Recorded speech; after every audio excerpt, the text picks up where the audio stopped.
Stumps and Stories podcast with Nishad Pai Vaidya. In the last 20 or 30 years, we've seen a real boom in the Indian sports industry and starting with cricket. And it was about 12 or 13 years ago when I was dabbling with the idea of doing something in sport. And I was a law graduate at the National Law University, Jodhpur. In fact, a law student. I graduated in 2013. And there were various ideas that came to mind. And one of the ideas was just possibly exploring an area called sports law, which wasn't quite as structured at the time. But today, we've got a lot more knowledge and a lot more know-how as to how that area is, what it is all about, and what the pathway will be. Of course, it's also at a time when the industry has developed, but you always need some pioneers to guide along the way. And I'm very fortunate that our next guest is someone who has always been a guiding light. He is someone who I have known about since my time at the National Law University, Jodhpur, whose career I've followed because there were a lot of law students, a lot of law grads who wanted to get into sports law, and they thought maybe that's one thing we can do, what this man has done with his career. Nandan Kamath is someone who graduated from the National Law School of India, University, Bangalore, which is the number one law school of the country. Now, for the people who don't know, it's like the top IIT of law of the country.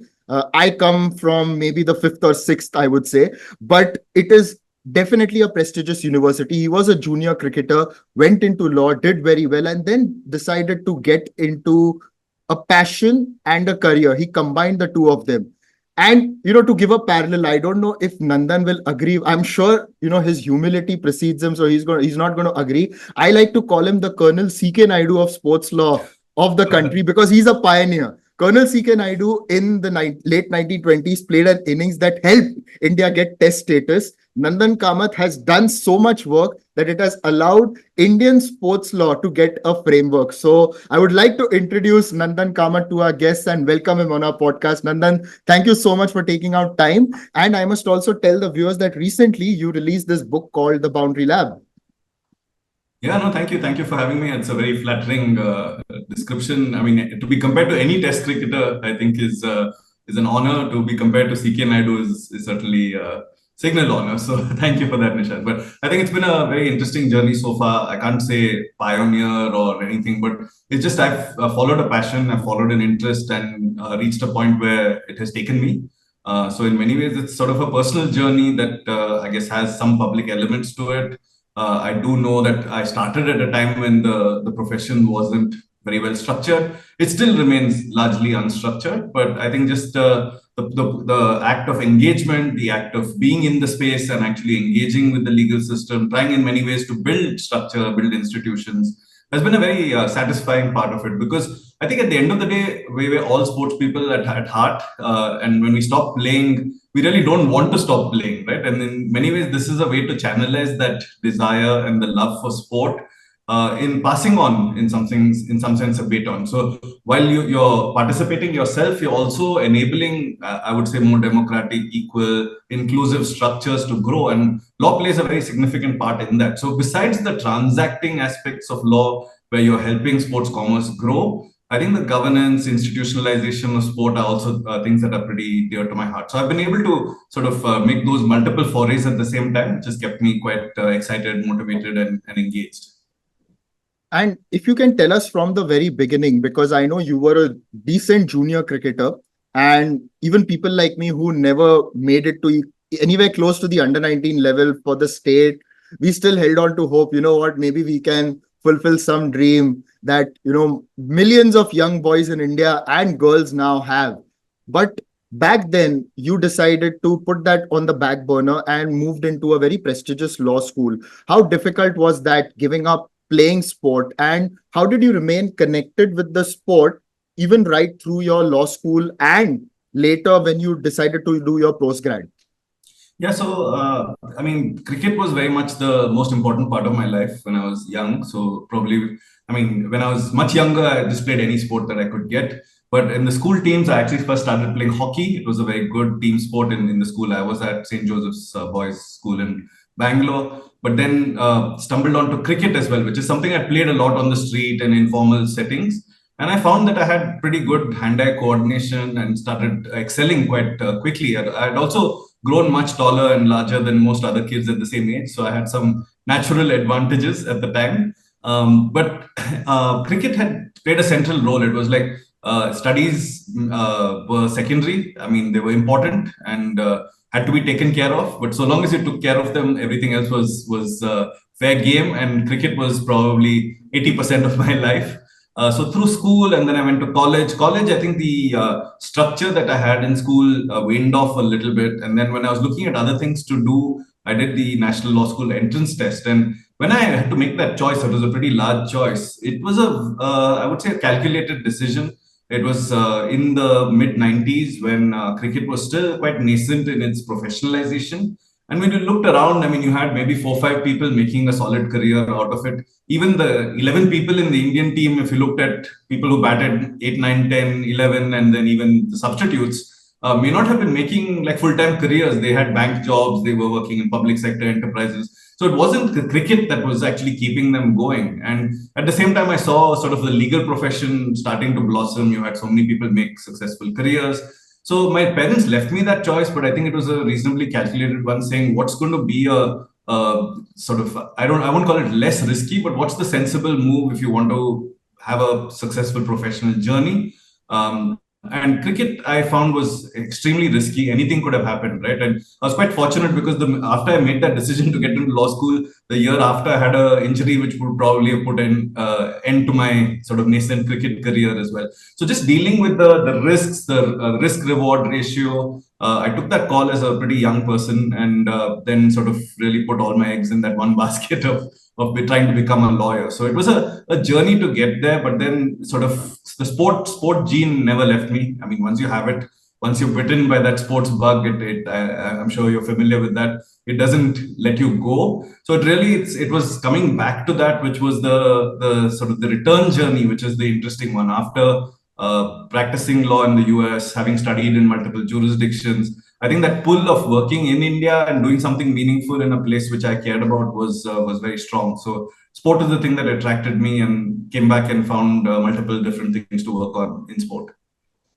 It's very interesting you mentioned the mid 90s, because that brings me to my next question. That is where actually sports started changing in India, because in 93 we had the television rights debate and the Supreme Court got involved with the Hero Cup and everything. Then, of course, you had the economic boom thanks to the liberalization. Sachin Tendulkar sort of rode that wave, and he had someone like a Mark Mascarenhas helping build him into a professional athlete, possibly India's first. We know Sunil Gavaskar also had a similar structure during his playing days, but Sachin Tendulkar is someone who really put that on the map, and it all changed for everyone.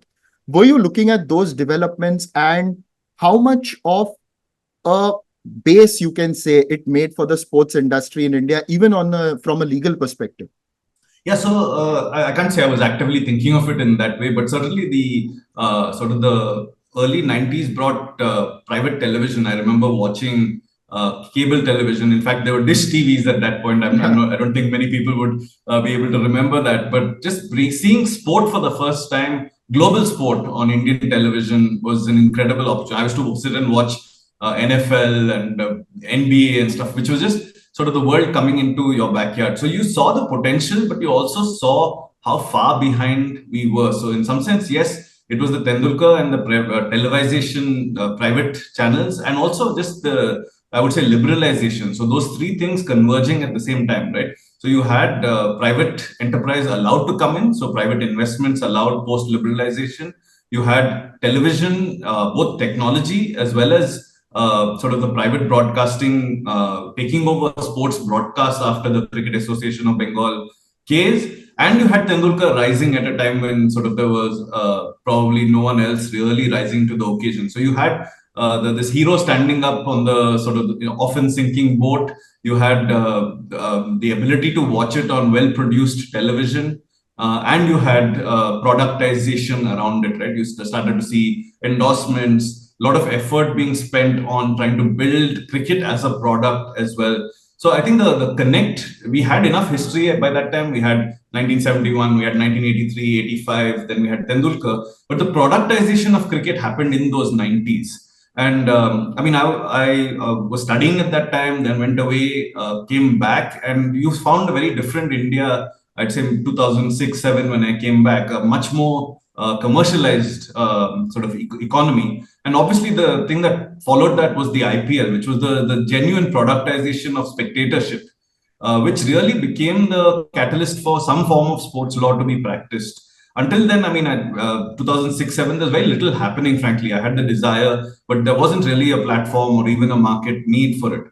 But when the IPL came, you suddenly saw player contracts, endorsement contracts, franchise agreements, things that we actually, some of these were never seen in full form in India, particularly a franchise system for sport.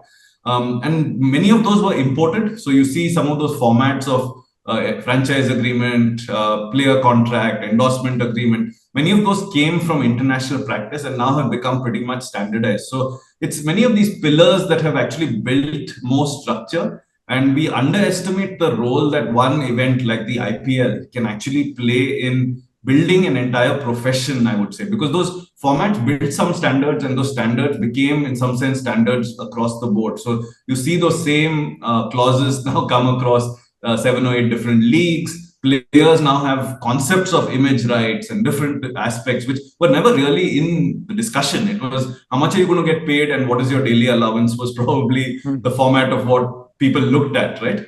So though that transformation is a factor of multiple different things converging. So sometimes just luck plays that part, right? You have that great man in Tendulkar, you have the platform laid, and you have an economy that is ready to capture that value.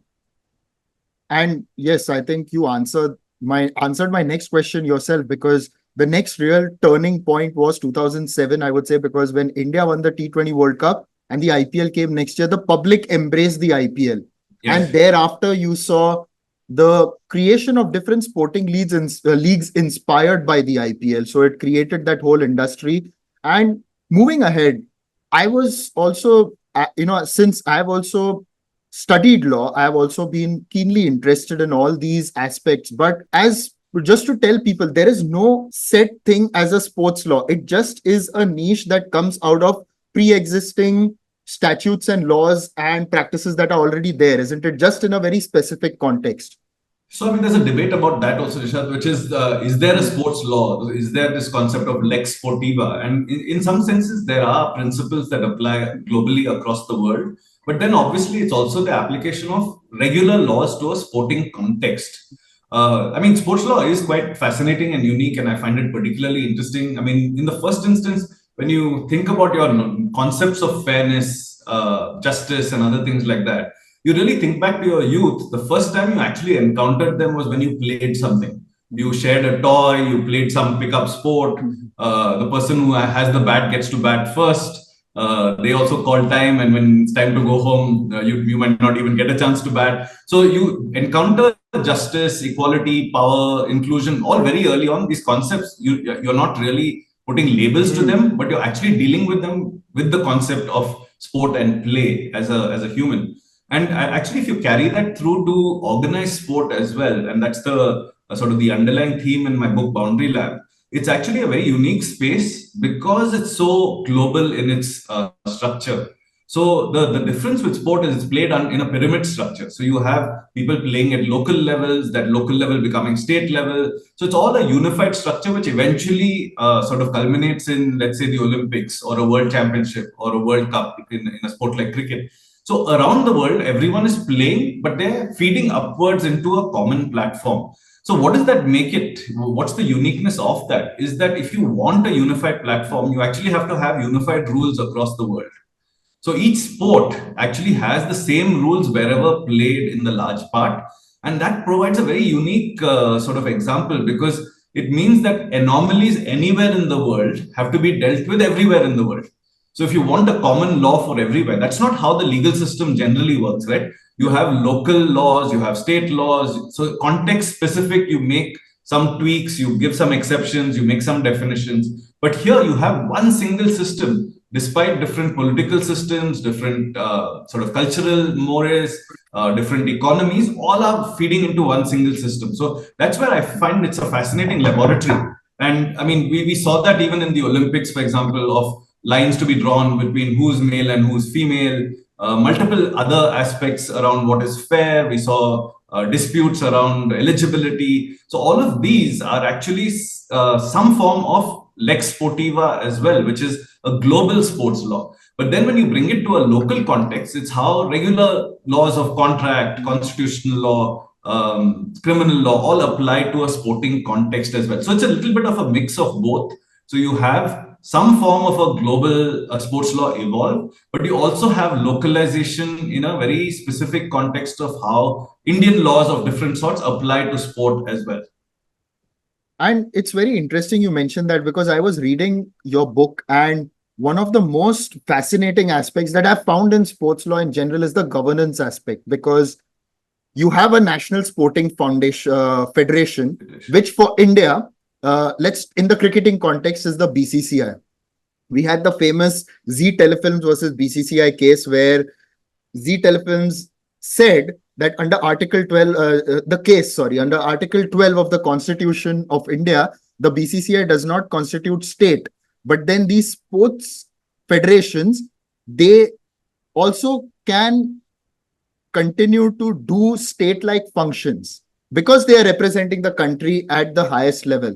Can you tell our viewers a little bit more about that and explain that concept? Because a lot of people, and there's a chapter in your book as well, they were like, no, Sachin and Saurav don't play for India, they play for BCCI, but they didn't read that judgment to its word, isn't it? Yes. So I think it's a very interesting point. In general, sport is governed under this principle of autonomy. So across the world, the Olympic movement, the sports movement, you have actually private organizations, which are called sports federations or sports associations, actually playing the part of governing sport. And that's an active, intentional separation of the state, which is government, and sporting federations. So the issue is this sporting autonomy, the desire and importance of it is to make sure that local politics, the whims and fancies of the time don't overshadow sporting principles. So when you're making sporting decisions, you're meant to make them for sporting reasons and to keep the values and spirit of sport as the primary decision-making criterion.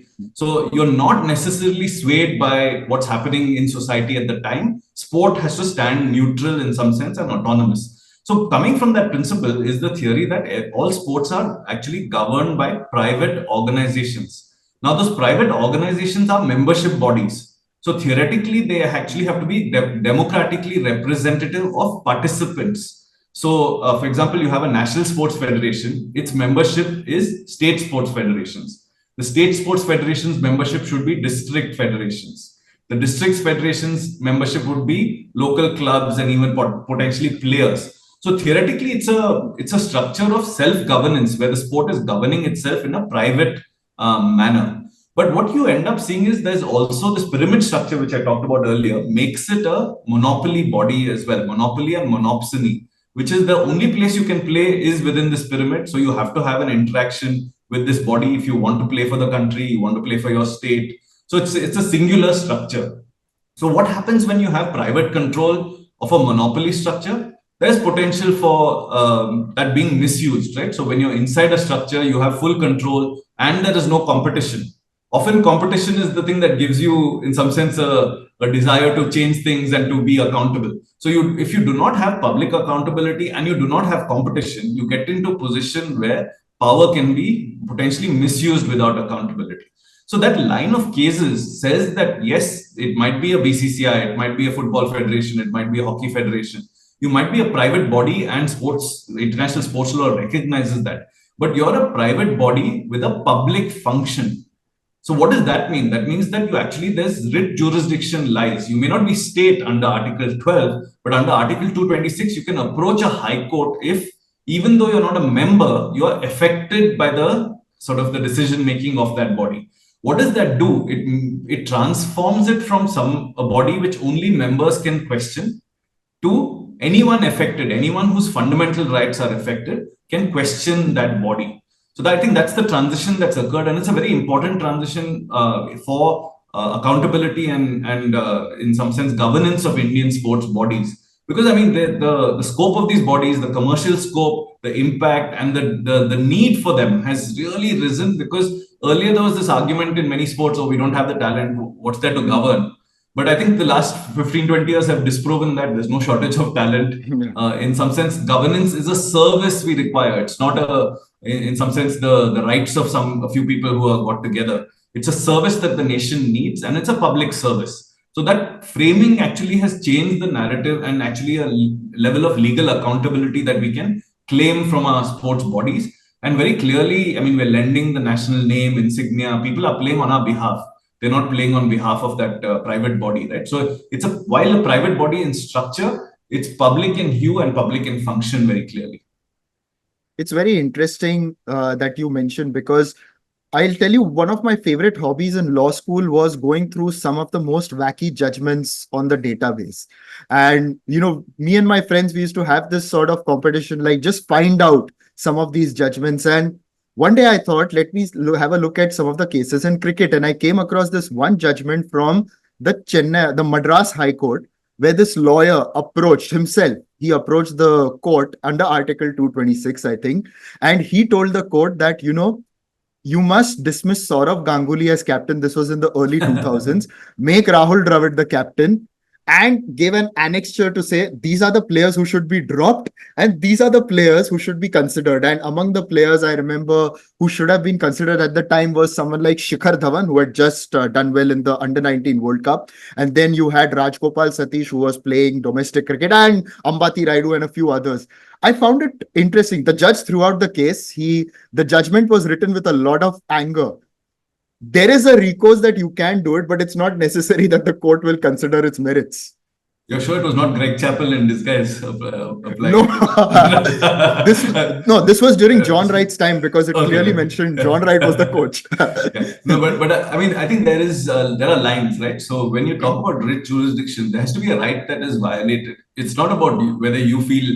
I mean, now you can play in fantasy sports and make your own team, but at that point, you don't have a right to sort of determine who gets selected in some sense. But I think what you do have a right is if some right of yours is violated, and very clearly, courts actually have a line where they do not cross. So when you're looking at public accountability of bodies, similarly to the way you have, in some sense, the jurisprudence around when a court will intervene in administrative functions, policy is always left to the sports body. So if there's a legitimate process and a clear policy measure, the court is never going to intervene in a sports functioning.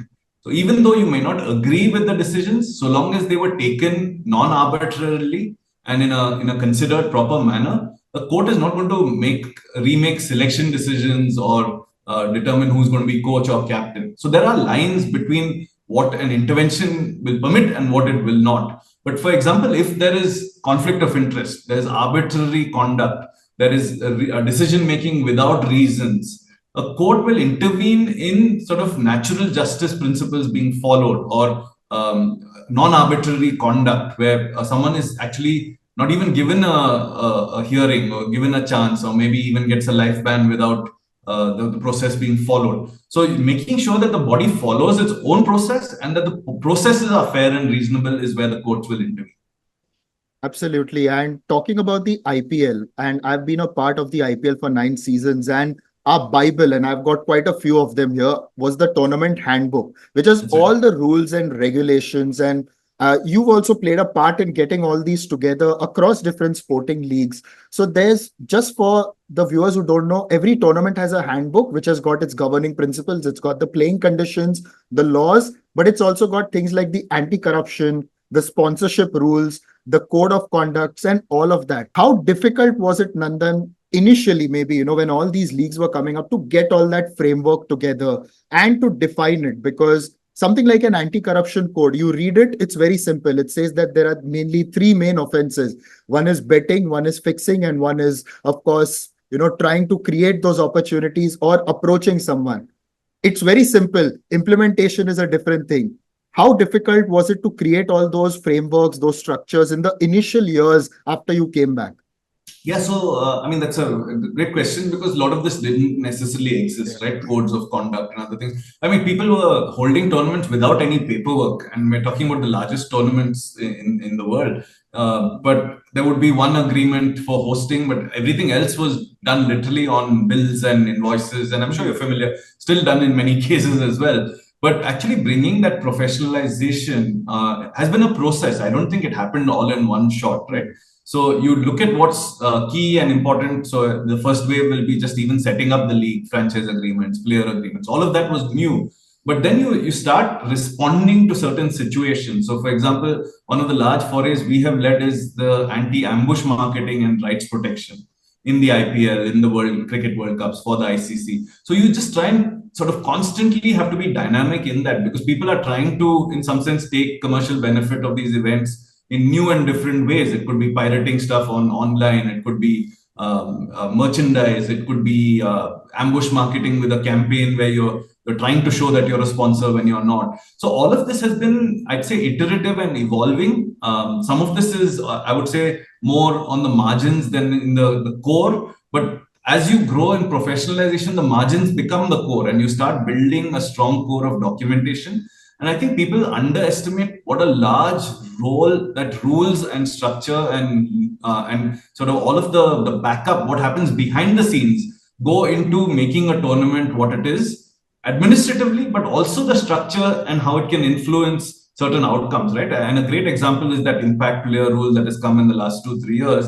The objective is in the IPL to make it more exciting, but it can have some very unintended downstream effects, which is national team is not actually producing all rounders as a result because there is no the market for all rounders has reduced because you'd rather be a single spike, high spike versus two medium spikes as a cricketer today.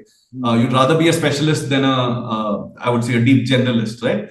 So rules can have very significant impacts on where people go, how talent develops and evolves. We see that also, for example, in eligibility, like some of the leagues in football, they've actually prevented non-nationals playing even in the local leagues because what they found is all the foreign players would come and play center forward and center back. And then none of the Indian players ever evolved in those positions of center forward and center back. So we never have strikers. So it's very interesting to see the interplay between rules and how it plays out, not just on the field of play and from an entertainment perspective, but downstream in the way talent gets evolved and developed. So all of those are constant evolutions, tweaks. You're trying to build a better product, but you're also trying to keep a level playing field. You're keeping a public objective in mind as well, because at the end of the day, IPL is one thing, but you also want the Indian team to win on the global scale. If you're doing things that are actually devaluing talent development, you have to perhaps reconsider rules as well. Exactly. And you mentioned that these are all the frameworks that are made, and you've got unintended consequences, something like a code of conduct as well. We saw in 2008, for example, when the whole Monkeygate scandal happened in Sydney, and Harbhajan Singh and the Indian team were not happy with the kind of punishment that was meted out by the match referee, who, under the ICC code of conduct, was supposed to give that out.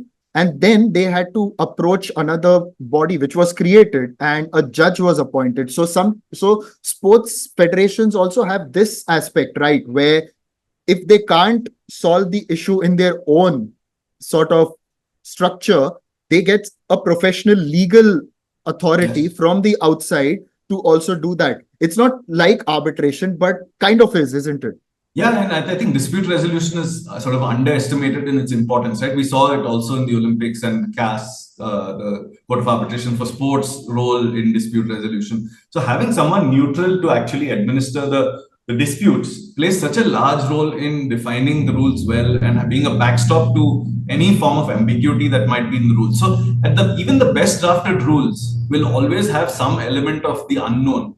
So you can't actually draft for every single potential outcome, right? The world continuously surprises you as well.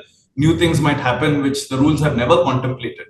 So how do you, from a rule drafting perspective, you have to be comprehensive, but you have to be open enough for the unknown unknowns. You know that, I mean, there's that whole famous thing of the known unknowns, but also there's some unknown unknowns. So when you build these structures, are you building enough give in them? And that is where third party like arbitration or a dispute resolution chamber plays a very large part, because it also sort of sets the balance right between players and federations. There's very often a very strong power imbalance between federations and players, coming from the monopoly, coming from the fact that the player is making a livelihood, but no one in the federation necessarily is looking to their role from a livelihood perspective. So I think the need for strong, you could call it a tribunal, you could call it an arbitration chamber, but that is actually one of the things that is missing in Indian sport, and I'm glad you brought it up, which is the importance of fair, reasonable, and reasonably priced dispute resolution. Because in the absence of dispute resolution is many ways that the pressure release valve. So pressure builds up, but this is one place where you can go to try and get resolution.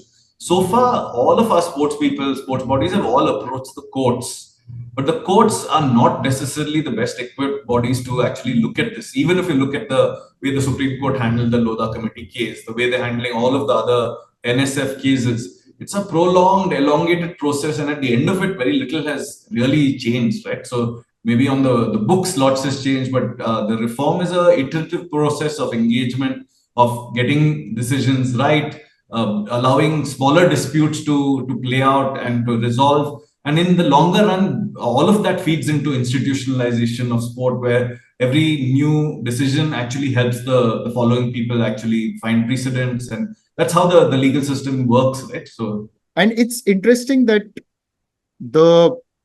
they all move to the courts. So we've got a lot of other things that need to really come into place in the sporting context. Do you possibly see something like a court of arbitration for sport that has been instituted in Switzerland, and that was part of the whole Vinesh Fogart episode, which is why it gained precedence in India? Something like that maybe coming up on a national level in India? yeah, I think it's a pretty important point to actually have localized dispute resolution, and in some ways fair, neutral, and reasonably priced dispute resolution. So there have been quite a few calls for a sports tribunal to be built. And I think there's early work that is happening there, along with at a much larger level, the governance of sport, right? So I think now every single day we're seeing some court case or the other against a federation, either by a player or by sports reformers. And we see that the whole system is actually being, in some sense, the pieces are being taken apart to try and put them back together. So, I mean, one of the big things I care about strongly is, yes, reform is important, but the reform needs to be oriented towards building institutions. And the reality is that we're dealing with institutions that have accumulated power over 50, 100 years. So the process of change, I mean, you can have two approaches. One is Big Bang reform, where you sort of, in some sense, sort of scorch them to the earth and rebuild, versus the other one is engage and keep sort of reforming from within, through legal engagement, through disputes.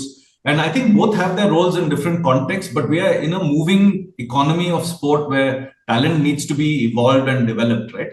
And I think the wrestling one is a great example of, I think people were trying to change the tires of the car while it was moving. And we've seen the consequences of that, right? So I think the Vinesh Fogart case is not just a case of 100 grams. It's all the things that went before, all the things that came after.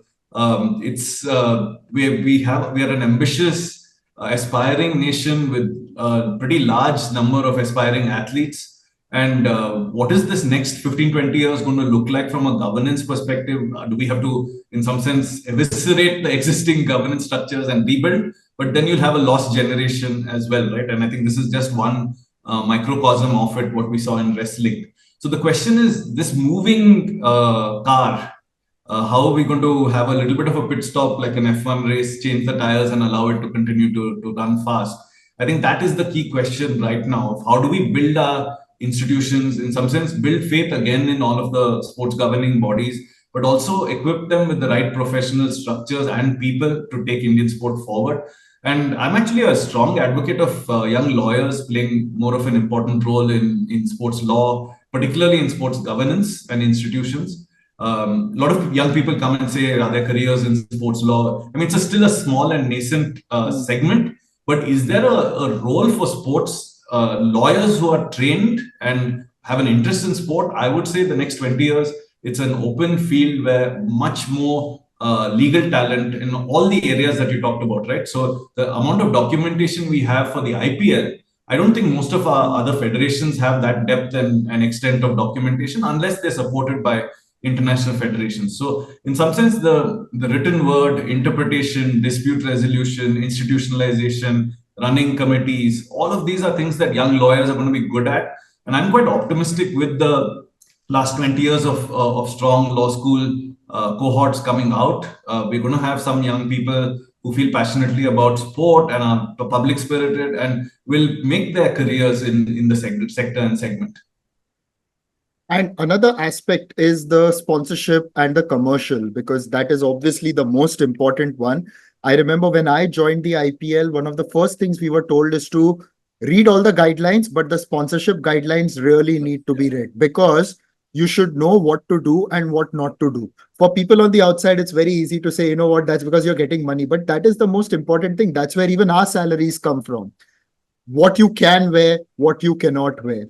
And all these little things that are defined in the sponsorship guidelines or player contracts, as you said, they're very mindful of, say, image rights or something of that sort. And one of the chapters in your book, which I have with me, is about the trademark for MS Dhoni's helicopter shot or something that's an intangible like that, to versus something like a more tangible thing, like what a Virat Kohli can wear, what kind of a t-shirt or what logo he should have, what kind of a jersey RCB has. Tell our viewers a little bit more about the sponsorship aspect, the regulatory structure for that, because that forms the base of the whole industry, because that's where the money comes from. The sponsors give us the money to run the whole show. Yeah, so I think that's a core question of, just in some sense, what is the economy of sports, in particular the economy of the IPL, right? So why has the IPL succeeded while other sports have not really had the same level of commercialization? And a lot of it comes down to the business model, which looks at connecting the spectator to the event, right? So in many ways, the market for sport is about having talent and about having people who want to engage with that talent through spectatorship, viewership, purchase, and building the platforms for these to connect. So building up the talent, giving talent an opportunity by holding events, and then those events being connected to viewership, engagement, and spectatorship, right? So that's at the core principle of how a sports market and industry evolves.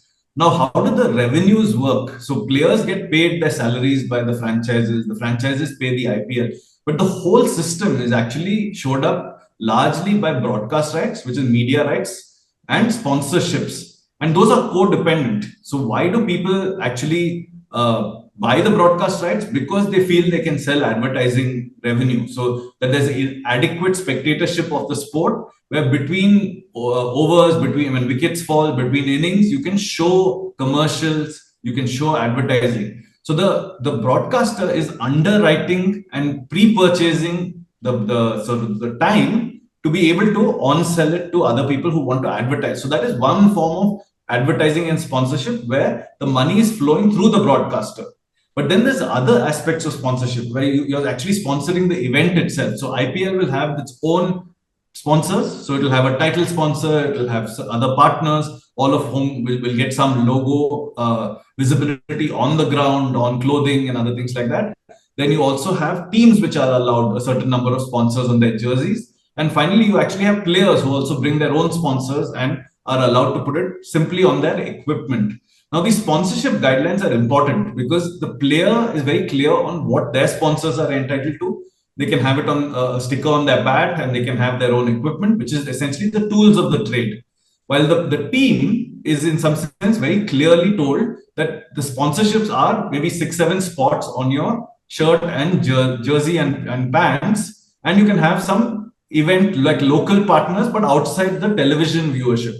And now all the rest is left for IPL sponsors. So the sponsorship guidelines recognize that there are multiple different tiers and levels, and that there needs to be a market. So the central IPL sponsor pays a lot more than maybe a team sponsor. But if the team sponsors could actually, in some sense, get the same visibility as an IPL sponsor, why would anyone want to be an IPL sponsor in the first place, right? So essentially getting this delicate balance right, knowing who has what to sell, and in some sense making that whole system work is the role something like the sponsorship guidelines, which in some sense shores up the business itself.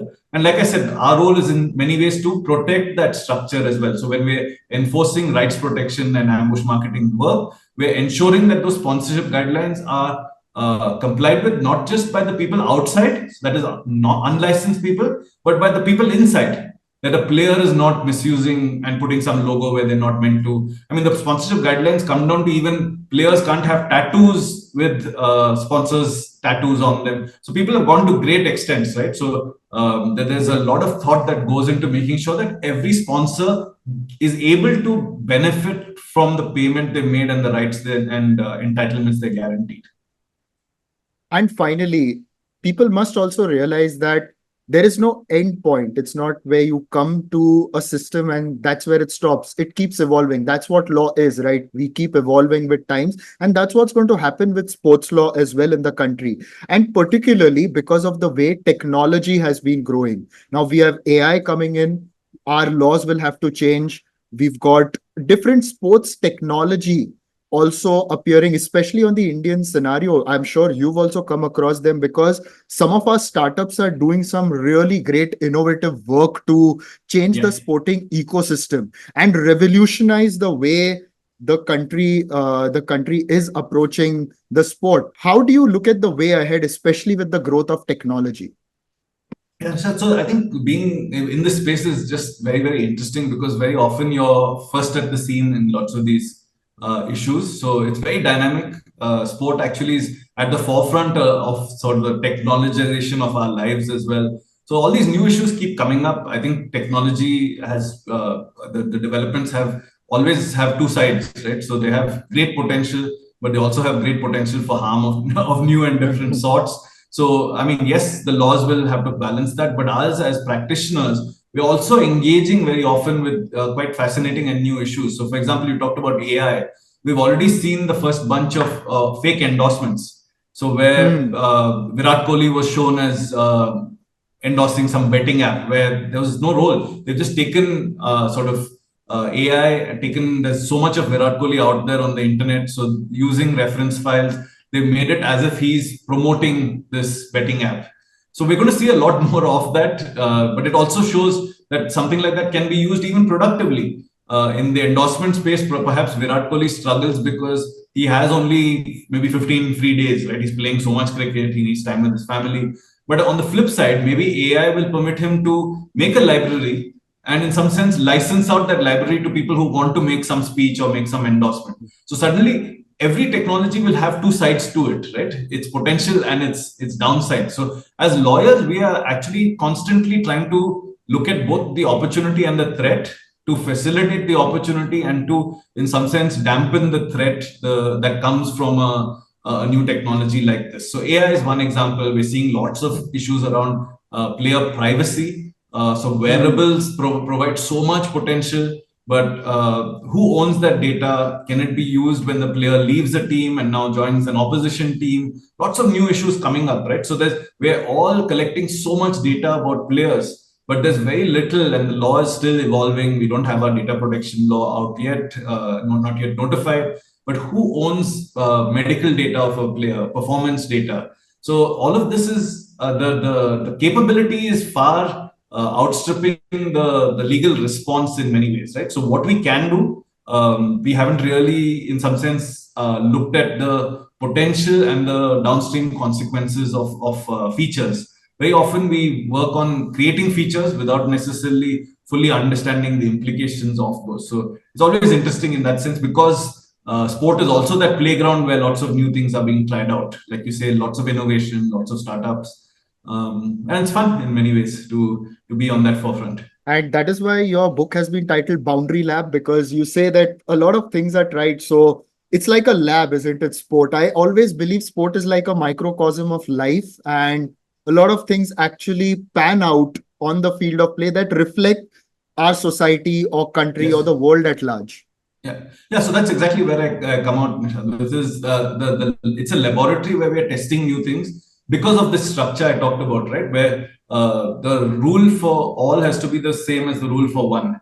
So if an issue pops up in South America, in South Africa, in Australia, the world of sport actually deals with it, and it becomes a global issue, and it becomes a global debate. So, and from that, actually, we actually adopt it into our societies as well. So, to me, it's actually a rethinking. It's not just this mirror of society as it stands, but can actually be a forerunner of lots of social issues. So I look at it as three things: mirror, window, and catalyst. That's where I sort of, in some sense, conclude, where it shows us who we are and this, as individuals, as a society, but it also helps us in sort of mutual understanding, recognition, which is the window aspect. You look out of a window, you see so much more of the world than just your own little home. But when you open that window, you also allow the world to look into your home and who you are.